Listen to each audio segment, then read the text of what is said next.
हम लोग तो छोटा पार्टी है, बीजेपी बहुत बड़ा पार्टी है।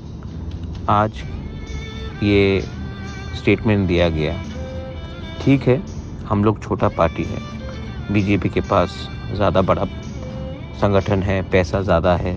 हम लोग तो तिपरासा लोग तो छोटा है, हम लोग के पास पैसा नहीं है, हम लोग के पास इतना हिम्मत और दम नहीं है, ये एक दो लोग बोल रहा है।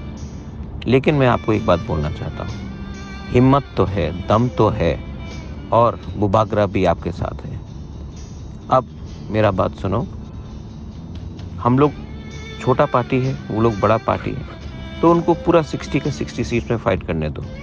हम लोग भी अब रेडी हो जाएंगे 35 सीट्स में फाइट करने के लिए। जब रिजल्ट आएगा तब देखिएगा कौन जीतता है कौन हारता है। लेकिन हाँ, एक बात तो पक्का हो गया कि आज हम लोगों को बेइज्जत करके छोटा पार्टी बोलकर ग्रेटर त्रिपुरालैंड कभी नहीं होगा बोल के उन्होंने दरवाज़ा बंद कर दिया है। बेलाइनो हमबाई, Tiprasa warriors, be ready for one last fight. We will fight, we will lose or win, I don't care, but we will put up one last fight and God willing we will win. और कहाँ